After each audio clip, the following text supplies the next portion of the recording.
أعوذ بالله من الشيطان الرجيم بسم الله الرحمن الرحيم الحمد لله رب العالمين بارئ الخلائق أجمعين الحمد لآله والصلاة على آلها الصلاة والسلام على سيد الأنبياء والمرسلين العبد المؤيد الرسولنا المسدد المصطفى الأمجد الحبيب الأحمد النبي الأمي المكي المدني السراج المنير الكوكب الدري صاحب الوقار والسكينة المدفون بأرض مدينة سيدنا ونبينا وشفيع ذنوبنا وطبيب قلوبنا وحبيب نفوسنا ومولانا أبي القاسم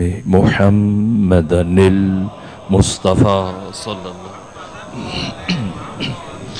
وأهل بيته الأطيبين الأطهرين الأنجبين المعصومين المظلومين ولعنة الله على أعدائهم ومنكري فضائلهم وغاصبي حقوقهم من جوم عداوتهم إلى الآن ومن الآن إلى قيام يوم الدين وبعد يوم الدين أما بعد فقد قال حق سبحانه وتعالى في القرآن بسم الله الرحمن الرحيم والفجر وليال عشر والشفع والوتر والليل إذا يسر هل في ذلك قسم لذي حجر يا أيتها النفس المطمئنة ارجعي إلى ربك راضية مرضية وادخلی فی عبادی وادخلی جنتی. صلوات بھیجیے خاندان پر.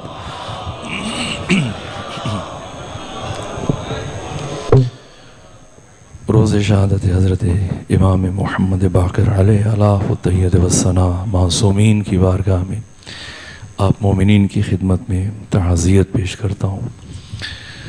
کل میں نے آپ کے سامنے سرنامہ کلام میں سورہ مبارکہ فجر کی 9 آیتوں کی تلاوت کا شرف حاصل کیا، اور چند سال پہلے جب اسی سورت سے متعلق گفتگو کی توفیق حاصل رہی تو میں چاہوں گا کہ انہی ایام میں ان 3 دنوں میں آپ کے سامنے مزید جو معارف ہیں اسی تسلسل میں تتمے اور تکملے کے طور پہ عرض کروں. آج چونکہ امام کا روز شہادت ہے تو میں کوشش کروں گا کہ امام کی شخصیت کے کچھ ابعاد، کچھ جہات، کچھ پہلو واقع کربلا اور واقع عاشوراء میں اور سفر کف اور شام میں آپ کا کردار، اور اس سے پہلے آپ کی شخصیت کا اجمالی تعارف آپ کی خدمت میں عرض کروں. آپ کا اسم گرامی محمد ہے اور آپ کا لقب باقر ہے اور آپ کی کنیت ابو جعفر ہے. دوسرے امام کے نواسے ہیں اور تیسرے امام کے پوتے ہیں. چوتھے امام کے فرزند ہیں، خود 5ویں امام ہیں. چھٹے امام کے والد بزرگوار اور بعد کے 6 ائمہ کے لیے جد ہے حضرت امام محمد باقر. سلسلہ عصمت و طہارت کی 7ویں کڑی اور سلسلہ امامت کی 5ویں کڑی، جن کا لقب ہاشمی من ہاشمیین وعلوی من علویین وفاطمی من فاطمیین، کہ آپ جن کے والد بھی ہاشمی ہیں اور والدہ بھی ہاشمی ہیں، اور جن کے والد بھی علوی ہیں اور والدہ بھی علوی ہیں، اور جن کے والد بھی فاطمی ہیں اور والدہ بھی فاطمی ہیں. اللہم صلی اللہ پدر بزرگوار علی بن حسین اور مادر بزرگوار فاطمہ بنت حسن، آپ کے والد سید الشہداء کے فرزند ہیں اور آپ کی والدہ امام حسن مجتبیٰ کی بیٹی، جن سے متعلق امام ششم نے فرمایا کہ کانت صدیقتن بعد صدیقت الکبریٰ، روئے زمین پر صدیقہ کبریٰ سیدہ زہرا کے بعد وہ بیوی جسے امام صادق نے صدیقہ کہا ہے۔ دنیا کسی کو صدیق بنا دے، صدیقہ بنا دے، اس کی کوئی حیثیت نہیں ہے۔ امام وقت، امام صادق اگر کسی ہستی کے تعارف میں کہیں کہ کانت صدیقتن بعد صدیقت الکبریٰ، وہ بیوی جسے حق تعالی نے ولایت عطا فرمائی۔ باقر شریف القرشی نے امام کی سیرت بیان کرتے ہوئے کئی کتابوں کے حوالے سے یہ تحریر کیا کہ آپ ایک دیوار کے سائے میں جناب فاطمہ بنت حسن قرآن مجید کی تلاوت میں مصروف تھیں کہ آپ نے محسوس کیا کہ دیوار گرنے لگی ہے، لیکن اطمینان قلب کی منزل ہے کہ گھبرائی نہیں، اور یہ جملہ اپنی زبان سے جاری کیا، فرمایا بحق المصطفیٰ، تجھے میرے جد رسول اللہ کا واسطہ کہیں رک جا اور نہ گرنا، ما اذن اللہ بالسقوط، کیونکہ تجھے اللہ نے گرنے کی اجازت نہیں دی۔ پھر کمال طمانینت سے اٹھیں، چلتی ہوئی دوسرے مقام تک پہنچیں، اور اب آپ کے جانے کے بعد دیوار گری۔ یہ مقام ولایت ہے، اس خاندان شرف اور اس خاندان کمال کی یہ خواتین ہیں۔ ایک وہ بیوی ہیں جن کے لیے دیوار کعبہ شک ہو رہی ہے، اور دوسری وہ معظمہ ہیں کہ جن کے لیے گرتی ہوئی دیوار روک رہی ہے۔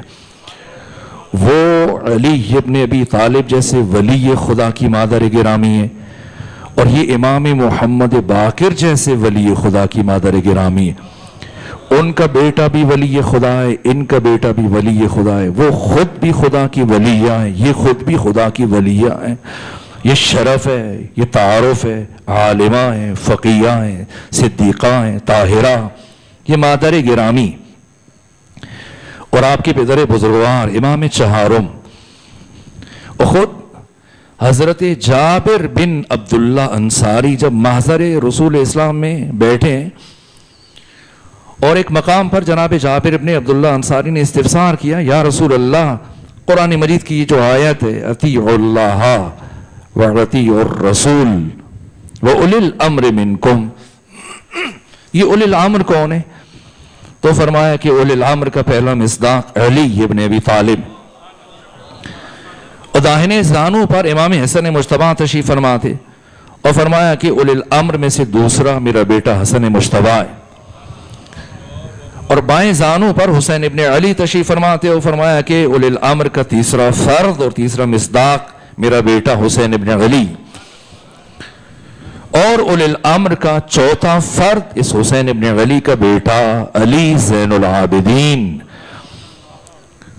اور اے جابر ابن عبداللہ انصاری، اولی الامر کا پانچواں فرد اور پانچواں مصداق میرے بیٹے حسین کا پوتا محمد باقر، اسمہ اسمی و شمائلہ شمائلی، جس کا نام میرے نام پر ہوگا اور جس کا قیافہ اور جس کی صورت میری صورت پر ہوگی۔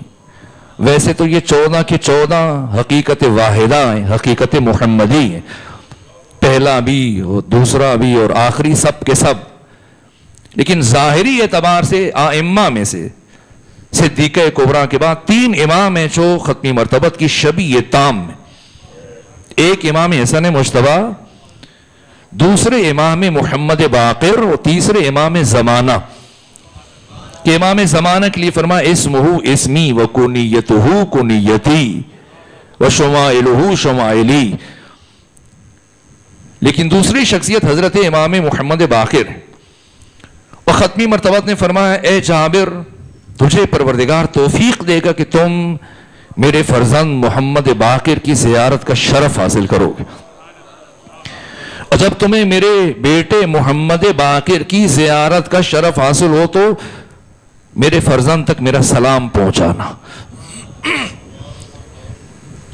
پیغمبر اسلام کی رحلہ طور جناب حضرت امام محمد باقر کی ولادت میں 46 سال اور 4 مہینے کا فاصلہ ہے، اور 50 سال نصف صدی پہلے پیغمبر اسلام اپنا سلام پہنچا رہے ہیں۔ جابر ابن عبداللہ انصاری وہ صحابی ہیں جو بزرگ ہو گئے، مسن ہیں، بوڑھے ہیں، اور مدینے کی گلیوں میں چلتے ہوئے 2 جملے آپ کی زبان سے برابر جاری رہتے تھے۔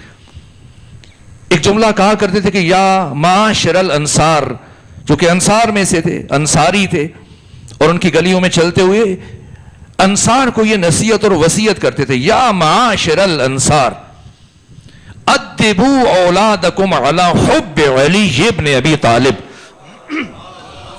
اے گروہ انصار، اپنی اولاد کو، اپنی اولادوں کو، اپنے بچوں کو علی کی محبت پر تربیت کرو۔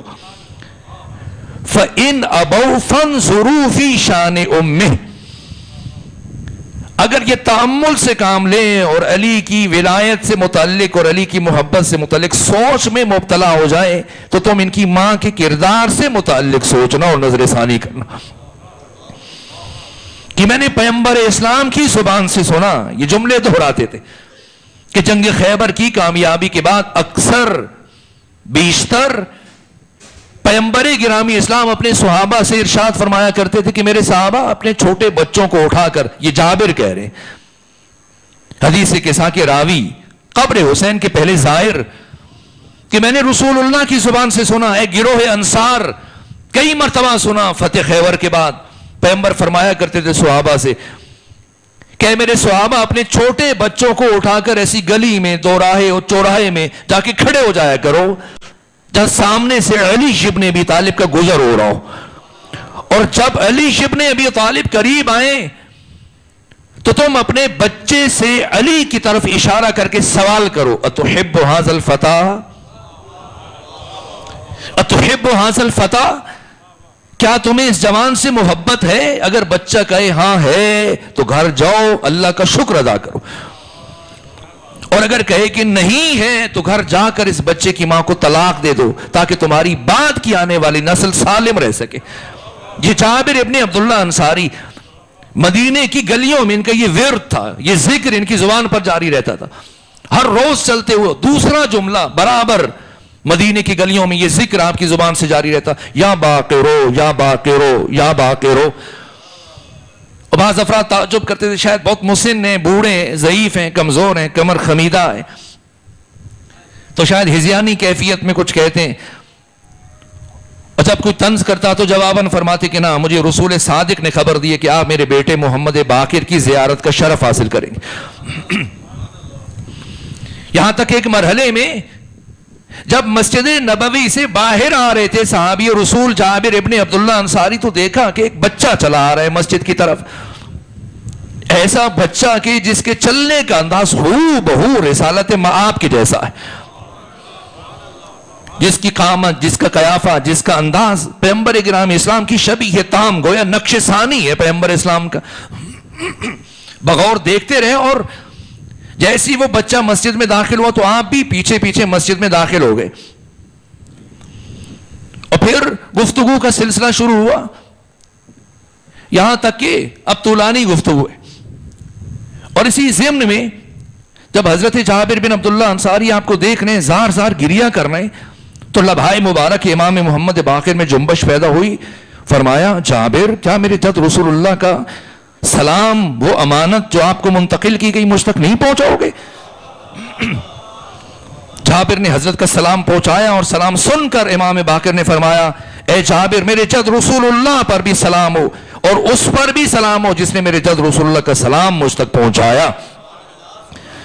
پھر فرمایا، اللہم صلی فرمایا، اے جابر، کتنے خوش نصیب ہو کہ تمہیں 5 معصومین کی صحبت کا شرف میسر رہا ہے۔ کتنا سیکھا ہوگا؟ کچھ مجھے بھی بتاؤ، میرے اجداد سے، میرے آبا سے کیا سیکھا ہے؟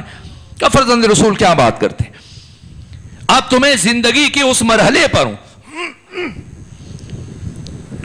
اس درجے پر ہوں کہ میں موت کو زندگی پر اور دولت کو فقر پر، فقر کو دولت پر، بیماری کو صحت پر ترجیح دیتا ہوں. یہ سننا تھا. امام نے فرمایا جابر مجھے تم سے اس سے زیادہ کی توقع تھی. 5 معصومین کی بارگاہ میں رہنے کا شرف حاصل ہوا ہے اور بس یہ سیکھا کہ فرزند رسول میری تو توحید یہی ہے، میرا عرفان یہی ہے. آپ بتائیں اگر میرے بیان میں کچھ کمی ہے، کچھ نقص ہے. فرمایا جابر یہ تو کہہ رہا ہے کہ میں موت کو زندگی پر، بیماری کو صحت پر، فقر کو دولت پر ترجیح دیتا ہوں. کہ میں کون ہے؟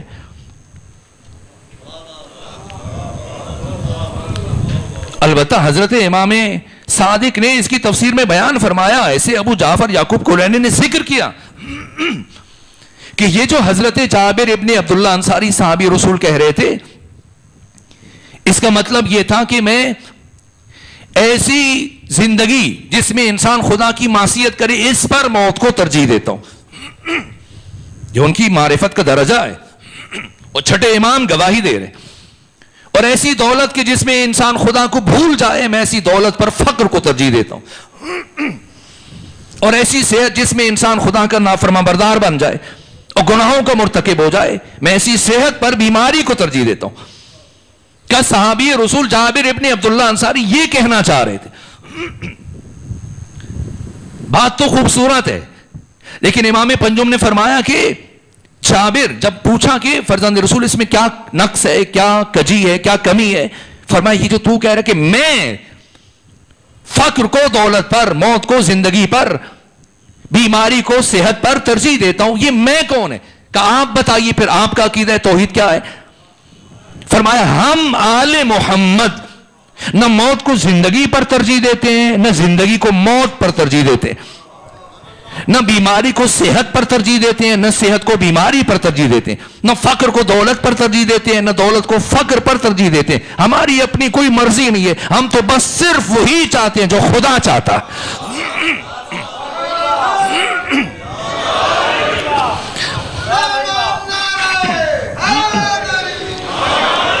یہ سمجھنا ہے. صحابہ کا جو غلام ہے ہمارا وہ امام ہے. ارے امامت کا درجہ بہت بلند ہے. امامت کا بچپنا، صحابیت کا بڑھاپا جب امامت کے بچپنے کا مقابلہ نہیں کر سکتا. یہاں تک کہ جابر ابن عبداللہ انصاری کو جو جملے کے وقت کم ہے تو میں چیزیں چھوڑ کے آگے بڑھ رہا ہوں.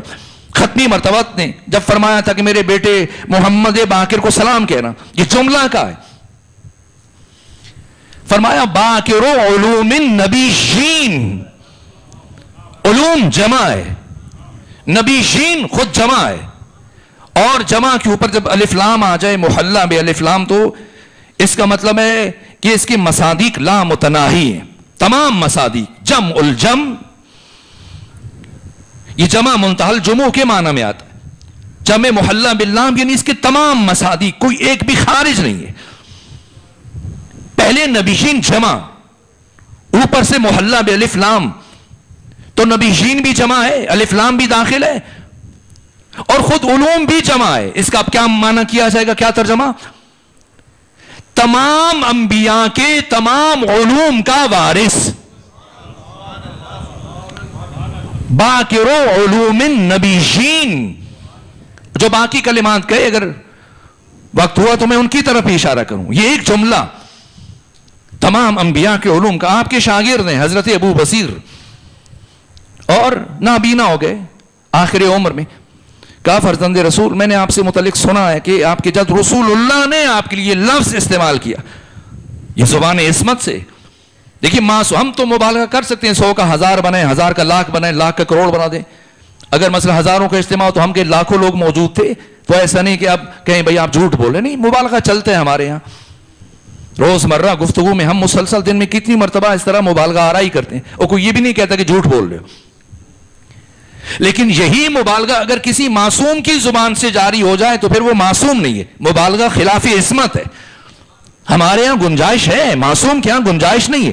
ہر لفظ جچا تلا اور نپا تلا ہوتا ہے، عصمت کے سانچے میں ڈھلا ہوا، تلا ہوا. اگر پیغمبر کسی سے متعلق فرمائے کہ باقر علوم النبیین تو وہ واقعاً باقر علوم النبیین ہے. یہاں مبالغہ نہیں ہے، یہ تعارف ہے. اس لیے عرض کیا حضرت ابو بصیر نے کہ آپ تو تمام انبیاء کے علوم کے وارث ہیں، اور جناب عیسیٰ مردوں کو زندہ کرتے تھے اور نابینا کو بینا بنا دیتے تھے، بینائی عطا کر دیتے تھے، کوڑی کو شفا عطا کرتے تھے. میں نابینا ہوں، آپ مجھے بینائی عطا کر دیجئے. تو حضرت نے اپنا دست مبارک ابو بصیر کی آنکھوں پر پھیرا اور بینا ہو گئے اور دیکھنے لگ گئے. خدا کا شکر ادا کیا، سجدے میں گرے. اور کچھ لمحے گزرنے کے بعد امام باقر نے استفسار کیا، ابو بصیر بتاؤ، اس کیفیت میں رہنا چاہتے ہو بصارت کے ساتھ، بینائی کے ساتھ، یا اس کے عوض اور اس کے بدلے میں تم جنت میں اعلیٰ ترین درجات حاصل کرنا چاہتے ہو؟ یہ سمجھا رہے کہ اگر اللہ کسی مومن کو ظاہری کسی چیز سے، ہاتھ سے، پاؤں سے، آنکھوں سے، بصارت سے، سماعت سے محروم کرتا ہے تو اس کے عوض میں پروردگار آخرت میں اس کے درجات کو بلند کرتا ہے. یہ دنیا تو عارضی ہے، یا تو بہت جلد بساط کو لپیٹ لیا جائے گا. یہاں جہاں ہمیشہ رہنا ہے وہاں درجات کی بلندی. تو فرمایا بتاؤ کیا انتخاب کرو گے؟ دنیا میں بصارت چاہیے یا جنت میں بلند ترین درجات چاہیے، ہمارا قرب چاہیے؟ عرض کیا فرزند رسول، یہ دنیا تو چند روزہ ہے، گزر جائے گی، اور مجھے آخرت کے درجات چاہیے، جنت کے درجات چاہیے. دوبارہ آنکھوں پر ہاتھ پھیرا اور اس پچھلی کیفیت میں پلٹ گئے. بصارت چلی گئی لیکن نور بصیرت میں اضافہ ہو گیا. یہاں تک کہ ایک دن امام جب مسجد نبوی میں تشریف فرما تھے اور ابو بصیر جو بظاہر نہیں دیکھ سکتے تھے. اب یہاں پر ایک بہت پیچیدہ مسائل ہے اور جو عوالم کی تقسیم ہے جسے قرآن حکیم نے بیان کیا. اہل بیت کا وجود کا یہ نازل ترین رتبہ ہے کہ حق تعالیٰ نے پیکر بشری میں ہمارے درمیان رکھا ہے. ان کی حقیقت کیا ہے کہ خود سید الشہداء حسین ابن علی علیہ آلاف تحیت وسنا سے آپ کی زوجہ گرامی جناب شہربانو نے خواہش کی کہ میں آپ کی حقیقی صورت کا مشاہدہ کرنا چاہتی ہوں. ظاہر ہے یہ عالم ملک ہے، عالم مادہ، عالم ناسوت، یہ عالم ہستبوت، یہ عالم آبوگل، یہ بزمگیتی، یہ کائنات، یہ دھرتی، یہ جہان، یہ وجود کا نازل ترین رتبہ ہے. اور اس میں خدا نے جو کچھ رکھا ہے یہ عالم ملکوت اسفل کی شبیہ ہے. اور اس کا کمال خدا نے عالم ملکوت میں رکھا ہے. یہ اس کا ظل ہے، سایہ ہے، اس کا مظہر ہے. اس کی حقیقت کو پروردگار نے عالم ملکوت میں رکھا ہے.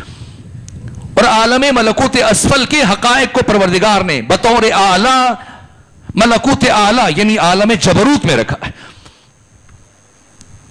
یہ مختلف صورتیں ان حقائق کی. یہ کعبہ جو اس دنیا میں ہے یہ شبیہ ہے اصل بیت المعمور آسمان چہارم جہاں مسلسل ملائکہ طواف کر رہے ہیں. ہر وجود کی کامل ترین شکل اس سے بالا ترین عالم میں پائی جاتی ہے. اور نور آل محمد کو پروردگار نے ان تمام عوالم میں رکھا. اور بشر کی ہدایت کے لیے یہ لطف پروردگار ہے کہ اللہ نے پیکر بشری میں نے ہمارے درمیان بھیجا ہے. حقیقی صورت جو ان کی حق تعالیٰ نے عالم ملکوت اعلیٰ میں اور اپنے قرب میں عالم لاہوت میں رکھی. یہ بات مجھے بہت عجیب لگتی ہے. پیغمبر اسلام معراج پر گئے، جوتوں کے ساتھ گئے، جوتے اتار کر گئے. ہمارے لیے پیغمبر اسلام کو اس جسم کی ضرورت ہے تاکہ ہم انہیں دیکھ سکیں، محسوس کر سکیں. جس بارگاہ میں جا رہے ہیں جو عالم لاہوت ہے وہاں جسم اور جسمانیت کے تقاضوں سے ماورا بالاتر، وہاں سرے سی بحثی درست نہیں ہے. تو جناب شہربانوں نے خواہش کی اور حضرت نے فرمایا کہ آپ تحمل نہیں کر پائیں گے. کہ میری بہت خواہش ہے. جہاں تک کہ جب حضرت کے اس عالم نور اور عالم ملکوت اور اس ملکوتی چہرے کو دیکھا تو تاب نہیں لا سکی. 3 دن سے زیادہ زندہ نہیں رہ سکی. اور امام چہارم آپ کی گود میں تھے اور آپ کی رحلت ہوئی. اور بہت روایات ہیں، بہت واقعات ہیں. نہیں معلوم اور یہ بات میں نے کیوں شروع کر دی تھی. جی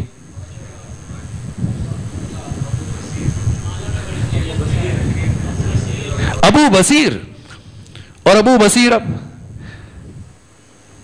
جب بصارت تو نہیں ہے لیکن بصیرت ہے. اور پھر جب امام تشریف لائے تو کہا ابو بصیر ان سے پوچھو یہ جو مسجد نبوی میں موجود ہیں کہ کیا تم نے محمد باقر کو دیکھا ہے؟ ہر ایک نے کہا کہ نہیں دیکھا ہے، نہیں دیکھا ہے، نہیں دیکھا ہے.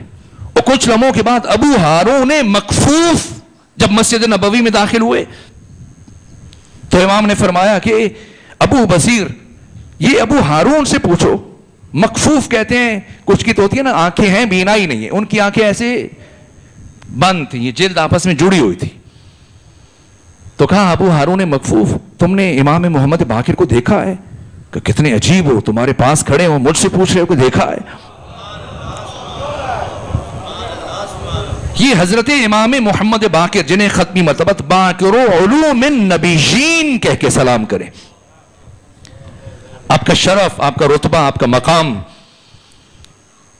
اور آپ کی شخصیت کے جو باقی ابعاد اور جہات ہیں، آپ کے علم، آپ کی شجاعت، آپ کے شاگردان، یہاں تک کہ قتادہ بہت بڑی شخصیت ہے. قتادہ بصری اپنے زمانے کی بہت بڑے فقیہ، یہ بصرہ سے آئے اور جب نام سنا اس لیے کہ ابھی امام کی مسند علم کا آغاز ہوا تھا، چوتھے امام تک تو حالات بہت خراب تھے. خود امام کے زمانے میں بھی صورتحال بہت پیچیدہ تھی. جابر بن یزید جوفی انہیں امام نے یہ امر فرمایا تھا، 90,000 احادیث امام سے انہوں نے حفظ کی ہیں. حضرت جابر بن یزید جوفی سے فرمایا کہ اگر تم نے چند خاص ایسی احادیث بیان کی کہ اگر انہیں تم نے دوسروں کے سامنے آشکار کیا، بیان کیا، تو تم پر میرے آباء و اجداد کی لعنت ہوگی. اور ایک مرحلے پر جب جابر بن یزید کی زندگی کو خطرہ لاحق ہوا تو حضرت نے فرمایا کہ جنون اختیار کرو. اور وہ چھڑی پر اس طرح سے سوار ہو کر آوازیں نکالتے ہیں.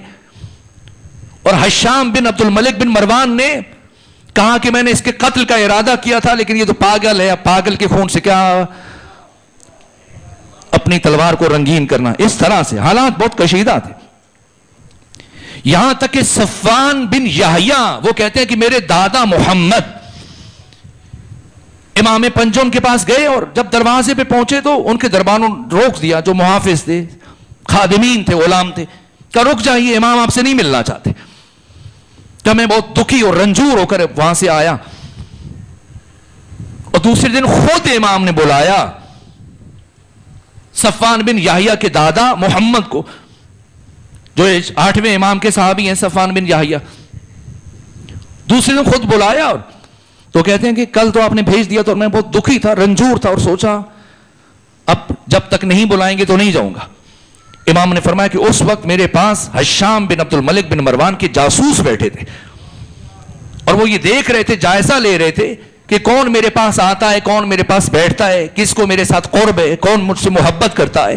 وہ فہرست مرتب کرتے ہو، پھر یا تمہیں زندان میں منتقل کر دیا جاتا یا مروا دیا جاتا تمہاری زندگی کے لیے. ان حالات میں ظاہر ہے حالات پیچیدہ تھے. اس طرح سے امام کو اجازت نہیں تھی، آسانی نہیں تھی. اس کے باوجود جابر بن یزید جوفی 90,000 احادیث امام سے سیکھی اور زرارہ بن آیون کو 700 آداب نماز تعلیم دیے.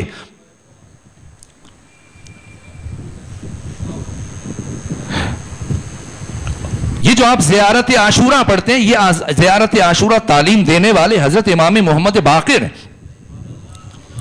اور پھر رفتہ رفتہ آہستہ آہستہ تمام بندشوں کے باوجود آہستہ آہستہ جب شاگردان کا سلسلہ بڑھنے لگا، جب موقع ملتا، جب بنو امیہ کی حکمران کہیں باہر خانہ جنگی میں مصروف ہوتے، تھوڑا سا جو وقت ملتا تو اب امام کے شاگردوں کی تعداد بڑھنے لگی. اور قتادہ بصری تک یہ بات پہنچی، جو بصرہ کا سب سے بڑا فقیہ تھا. یہ آیا اور اس نے 40 سوال تیار کیے کہ چل کے امام سے پوچھوں گا، سوال کروں گا، امتحان لوں گا، آزمائش لوں گا. کہ لوگ کہتے ہیں انہیں پیغمبر اسلام نے باقر علوم النبیین کہا ہے تو میں پوچھوں. اور جب قتادہ بصری امام کی بارگاہ میں حاضر ہوئے، خود فقیہ تھے، محدث تھے، قرآن کے مفسر تھے، عالم تھے، ادیب تھے. آئے بیٹھے، اتنی ہیبت تھی، اتنا جلال تھا امام کے چہرے پر. جب امام کو دیکھا تو سارے سوال بھول گئے. اور پھر امام نے فرمایا پوچھے، آپ تو کچھ سوال پوچھنا چاہ رہے تھے، آپ آئے. میں نے سنا ہے کہ انت فقیہ من اہل البصرہ. تو ابو سمامہ، ابو حمزہ سمالی سے کہا کہ میں نے سوال پوچھنے ہیں، مجھے لے کے جاؤ. امتحان لینے کے لیے آئے تھے اور لے دے کے ایک سوال پوچھا صدقے اس کے متعلق، سادہ سا سوال. امام نے فرمایا آپ تو کچھ اور سوال لے کے آئے تھے، یہ کیوں پوچھ رہے ہیں؟ فرمایا اتنی ہیبت ہے آپ کے سامنے بیٹھ کر، اتنا جلال ہے کہ میں بھول گیا کہ میں نے کیا پوچھنا ہے. امام نے فرمایا تم بھولے ہو، میں تمہیں یاد کرواتا ہوں.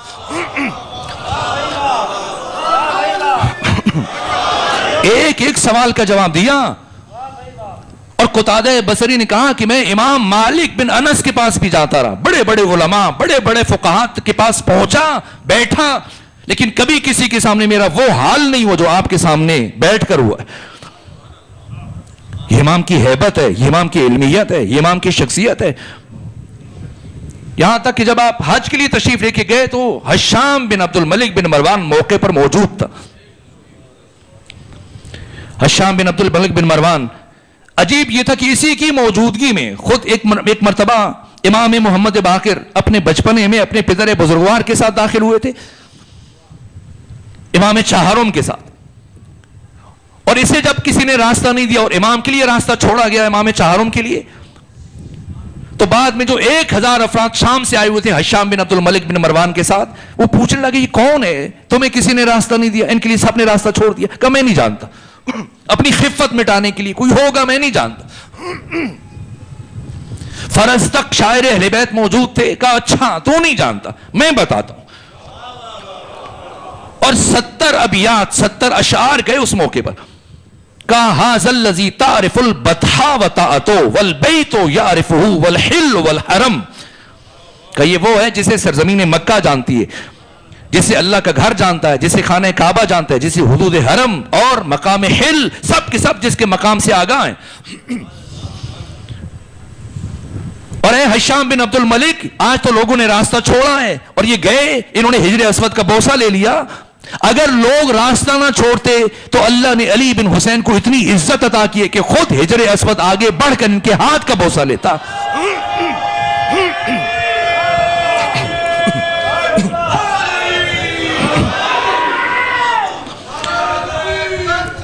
اللہم صلی علی محمد یا رسول اللہ.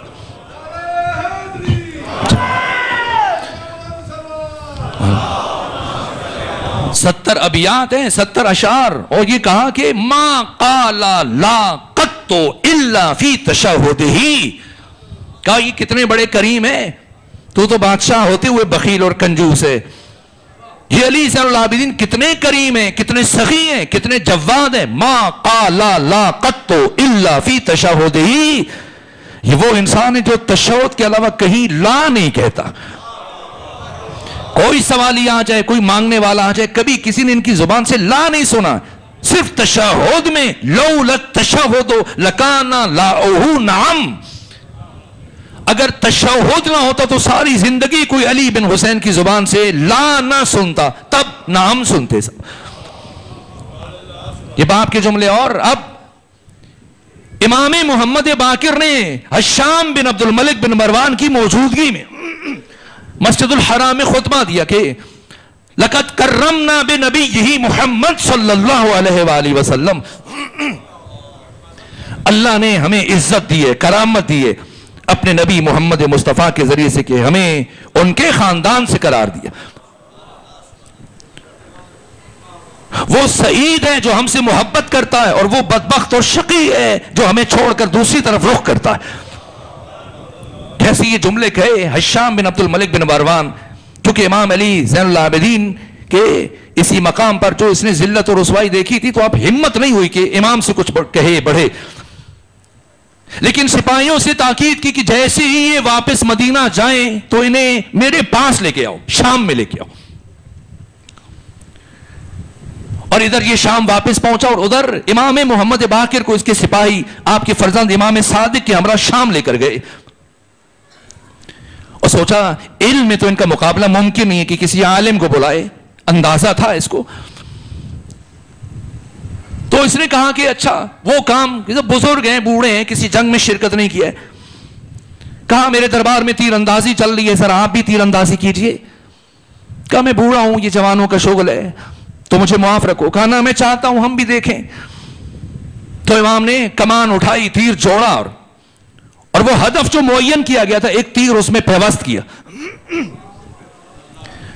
اور پھر دوسری مرتبہ تیر کو کمان میں جوڑ کر جب تیر چلایا تو وہ تیر اس پہلے تیر کی پشت میں اسے شگافتہ کرتے ہوئے پیوست ہو گیا. پھر تیسرا، چوتھا، پانچواں، چھٹا، ساتواں، آٹھواں، نواں تیر آگے بڑھا اور کہا بس کر دیجئے، یقین ہو گیا. کہاں سے سیکھا ہے؟ کہا ہم کسی سے نہیں سیکھتے، یہ سارے کمالات ہماری وراثت میں پائے جاتے ہیں. اللہ نے ہم سے پہلے کا تمام علم ہمیں عطا کیا اور ہمارے بعد قیامت تک کا تمام علم پروردگار نے ہمیں عطا کیا. 3 دن تک امام کو روک کے رکھا آپ کے بیٹے امام صادق کے ہمراہ، اور 3 دن کے بعد چاہتا تھا زج کرے، لیکن شام میں آپ کے کمالات کے چرچے شروع ہوئے.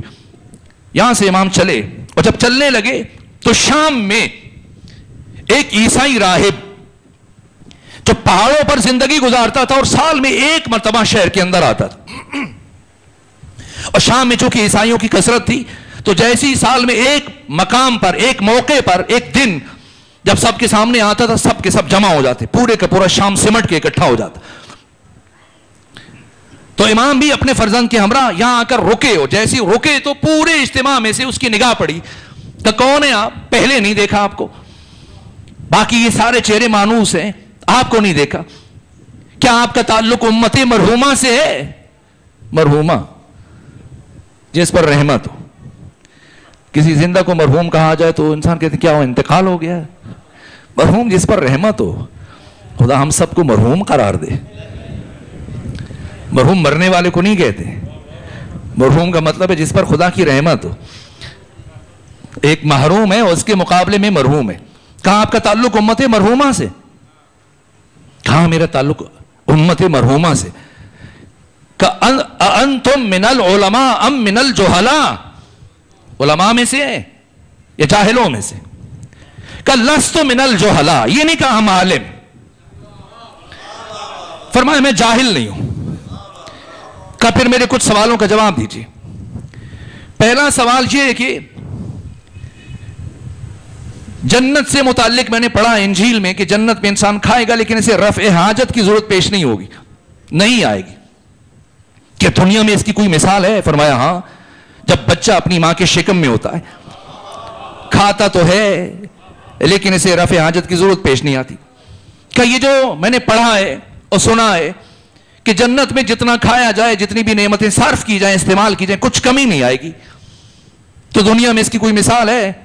فرمایا ہاں، چراغ کی مثال ہے کہ ایک چراغ سے دوسرا چراغ روشن کرتے چلے جاؤ اور اس میں کچھ کمی نہیں آئے گی. وقت سے گزر رہا ہے. جو آخری سوال پوچھا، کہا کہ وہ کون سے 2 افراد ہیں جو ایک دن پیدا ہوئے اور ایک دن دنیا سے رخصت ہوئے؟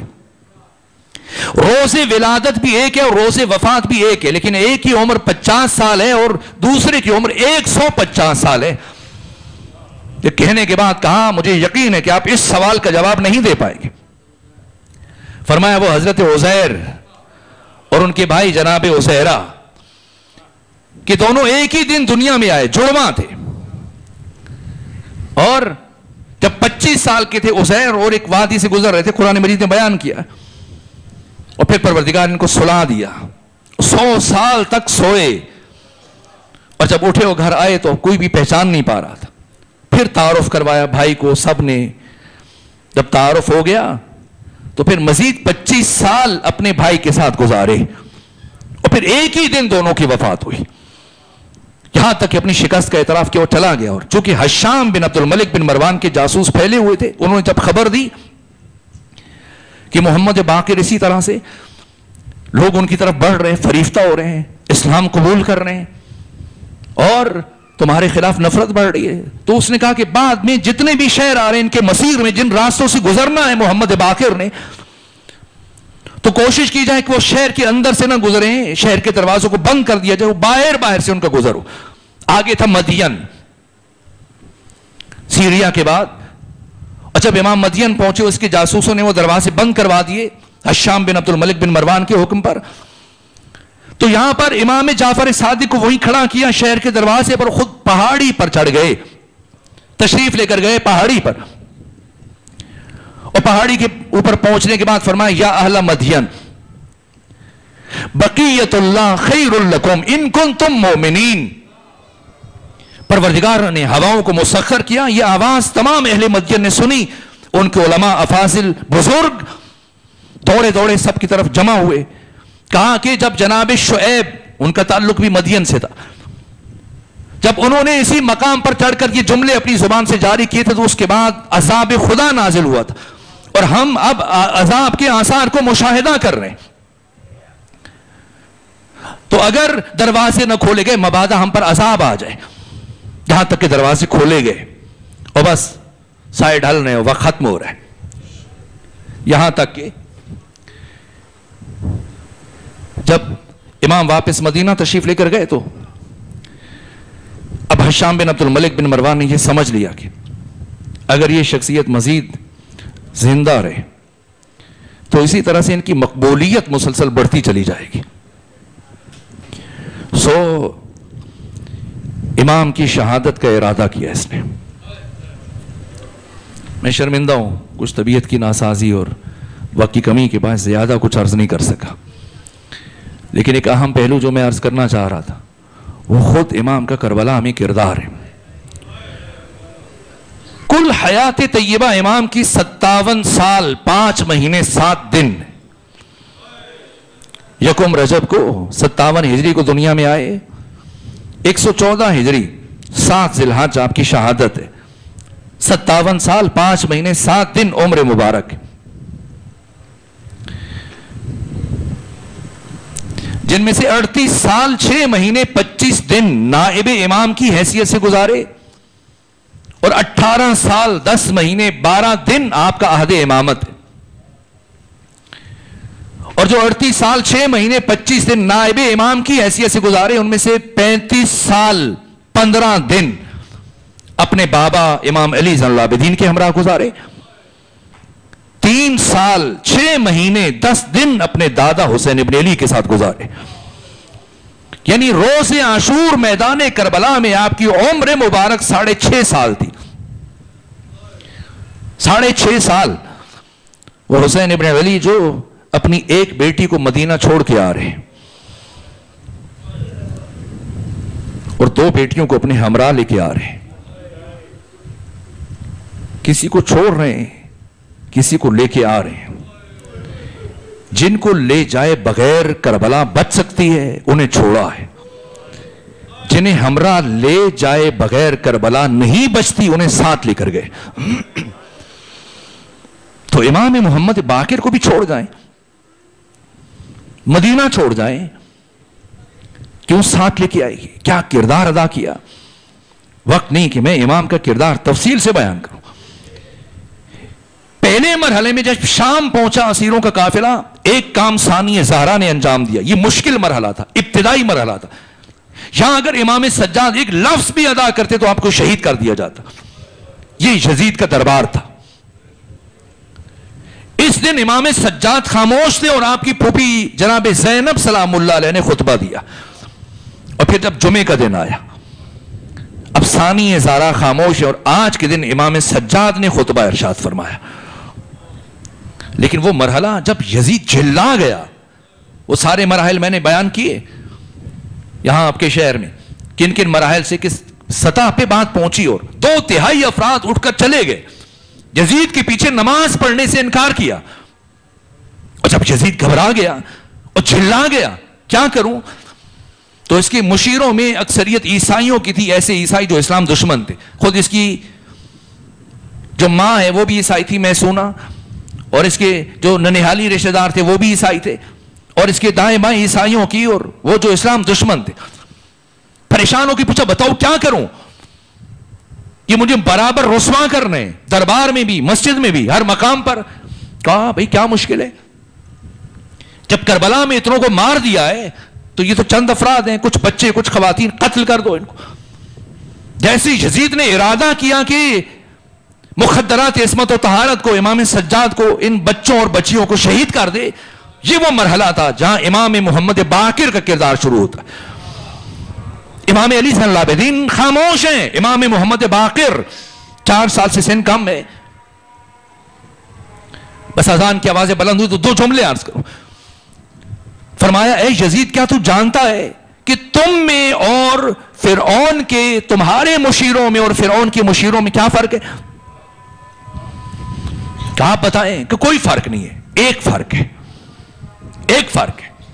کہ کیا تم نے قرآن میں پڑھا ہے کہ جب موسیٰ اور ہارون فرعون کے پاس گئے اور جب فرعون لاجواب ہوا تو اس کے مشیروں نے کیا مشورہ دیا؟ کہا ان دونوں کو روک کے رکھو، اپنے پاس گرفتار کرو اور پورے ملک سے جادوگر تلاش کرو اور ان سے مقابلہ کرواؤ. اور فرعون کے مشیروں میں سے ایک نے بھی ہارون اور موسیٰ کے قتل کا مشورہ نہیں دیا، اور تمہارے مشیر ہم سب کے قتل کا مشورہ دے رہے ہیں. جانتے ہو اس کی وجہ کیا ہے؟ کہ نہیں معلوم، آپ بتائیں. کہ میرے جد رسول اللہ نے فرمایا تھا کہ نبی اور نبی کی اولاد کو صرف اور صرف یا ولد الزنا قتل کرتا ہے یا کسی ولد الزنا کی اولاد قتل کرتی. گھبرا گیا، ڈر گیا. یہ کردار امام سجاد کا. اور کردار بھی، اور ایک کردار وہ تھا روز عاشور. کائنات کی بساط لپیٹتی جاتی. کربلا، عاشور، روز عاشور، کائنات کی بساط کو لپیٹ دیا جاتا اگر امام حسین اپنے پوتے امام باقر کو ساتھ نہ لے کے جاتے. میں نے 2 دن پہلے ایک اشارہ دیا تھا. 2 مرتبہ وہ مرحلہ تھا کہ قریب تھا کہ کائنات نابود ہو جائے. ایک جب سیدہ زہرا سلام اللہ علیہا علی کے پیچھے پیچھے دربار گئی تھی، اور دربار پہنچ کر جب وہ منظر دیکھا تو قبر رسول کے قریب کھڑے ہو کر کہا کہ تم علی سے بیعت لینا چاہتے ہو، لو میں ابھی ابھی اپنے سر سے ردا ہٹا کر تمہارے خلاف بد دعا کروں گی. ردا ہٹائی نہیں ہٹائی، صرف کہا. اور سلمان فارسی روایت کرتے ہیں کہ میں نے عذاب کے آثار کو مشاہدہ کیا اور میں نے اپنی نگاہوں سے دیکھا کہ مسجد نبوی کی دیواریں اتنی بلند ہو گئیں کہ ایک درمیانے قد کا آدمی بآسانی ان کے نیچے سے آ سکتا ہے، جا سکتا ہے، گزر سکتا ہے. دوسرا مرحلہ جب ثانی زہرا کے سر سے چادر چھینی جا رہی. روز عاشور شہادت حسین سے 1000 درجے مشکل مرحلہ. یہ قیامت کا مرحلہ تھا. روز عاشور ہر مرحلہ ایک کے بعد دوسرا مرحلہ واقعاً قیامت کا مرحلہ تھا. وہ مرحلہ کہ امام زمانہ نوحہ پڑھ رہے ہیں لیکن اس وقت بھی عذاب کے آثار مشاہدہ نہیں ہوئے. کب؟ جب امام زمانہ فرماتے ہیں وَالشِّمْرُ جَالِسٌ عَلَى صَدْرِهِ، جب شمر میرے جد حسین کے سینے پر سوار تھا اور امام نے جب سنگینی محسوس کی اپنے سینے پر اور نگاہ اٹھا کر شمر کی طرف دیکھا، فرمایا شمر بڑی اونچی جگہ پر بیٹھا ہے، بڑی بلند جگہ پر بیٹھا ہے. اے شمر، مجھے اچھی طرح سے یاد ہے بچپنے میں میرے نانا محمد مصطفیٰ جب مجھے اپنی گود میں بٹھا کر مجھ سے پیار کرتے تھے، میرے قمیص کے بٹن کھول دیتے تھے اور مجھے سینے سے چومنا شروع کرتے تھے، پھر میرے گلے کے بوسے لیتے تھے، میرے لب و رخسار کے بوسے لیتے تھے. تب ایک مرتبہ میرے نانا محمد مصطفیٰ نے مجھے بتایا تھا اے حسین، تجھے کائنات کا شقی ترین فرد قتل کرے گا جس کے چہرے پر چیچک کے داغ ہوں گے، جس کا چہرہ خنزیر کی جیسا ہوگا، جو ولد الزنا ہوگا. کہ وہ ساری علامات میں تمہارے چہرے پر دیکھ رہا ہوں. جیسے ہی شمر نے یہ جملے سنے، مجھے معاف کیجئے گا، ایک مرتبہ امام کی داڑھی کو بائیں ہاتھ سے پکڑا اور دائیں ہاتھ سے امام کے رخسار اطہر پر اس نے تماچے مارنا شروع کی. یہ قیامت کا مرحلہ تھا. لیکن اس کے بعد پھر اس سے بھی مشکل مرحلہ تھا. ابھی بھی عذاب کے آثار مشاہدہ نہیں ہوئے. بس میں یہ عرض کرنا چاہتا ہوں کہ حسین ابن علی اپنے پوتے محمد باقر کو اپنے ہمراہ کربلا کیوں لے کر گئے، کس مقصد کے لیے؟ ان میں سے ایک مقصد یہ تھا. یہ قیامت کا مرحلہ تھا. یہاں تک کہ اسی اسنا میں ایک چھوٹی بچی آئی اور جب دیکھا کہ بابا کو تماچے مارے جا رہے تو بابا سے لپٹ گئی.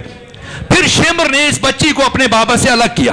کیسے الگ کیا؟ ایسے الگ کیا کہ اس بچی کے قدم زمین پر نہیں تھے. اور جب بابا سے الگ کیا تو یہ بچی اپنے بابا سے کافی فاصلے پر بہت دور جا کے گری تھی، اور اس اثناء میں حسین ابن علی نے اپنی قوت کو جمع کرنے کے بعد سر سجدے میں رکھا اور پھر یہ ذکر پڑھنا شروع کیا، رضن بقضائک و تسلیما لامرک لا معبود سواک یا غیاث المستغیثین، اور شمر نے ضربیں مارنا شروع کی، اور 13ویں ضرب مارنے کے بعد جب سر حسین کو تن حسین سے جدا کیا ہے تو اب یہ بچی چاہ رہی تھی کہ ابھی میرے بابا کا سر مجھے مل جائے، لیکن یہ 11 جرنیل بہت دیر تک سر حسین سے گستاخی کرتے رہے۔ جیسے یہ چھوٹی بچی دوڑتے ہوئے ایک کی طرف جاتی تو وہ دوسرا کسی اور کی طرف اس سر کو بڑھا دیتا، اور اس کے بعد پھر خواہش تھی چلے سر نہیں ملا اپنے بابا کے سینے کے اوپر اپنا سر رکھ لیں، لیکن جب اپنے بابا کی لاش کی طرف بڑھی تو ایک مرتبہ اس لاش بے سر کے قریب جب پہنچی ہے اب اگلا ظلم شروع ہوا۔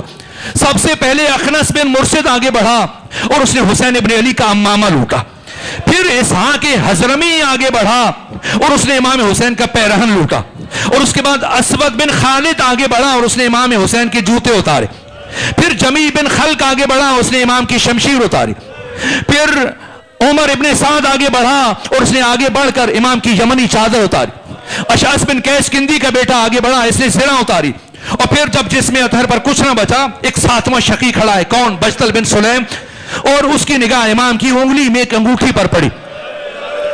یہ بھی قیامت کا مرحلہ تھا، انگوٹھی کو اتارنا چاہا لیکن چونکہ انگلی میں ورم تھا انگوٹھی نہ اتار سکا، اس نے دائیں بائیں تلاش کیا، 2 پتھر ملے، ایک کو زمین پر رکھا، دوسرے پتھر سے امام کی انگلی کاٹ ڈالی۔ یہ قیامت کا مرحلہ تھا، اس کے باوجود عذاب کے آثار مشاہدہ نہیں ہوئے، یہاں تک کہ پھر حسین ابن علی کی لاش کو پائمال کیا گیا۔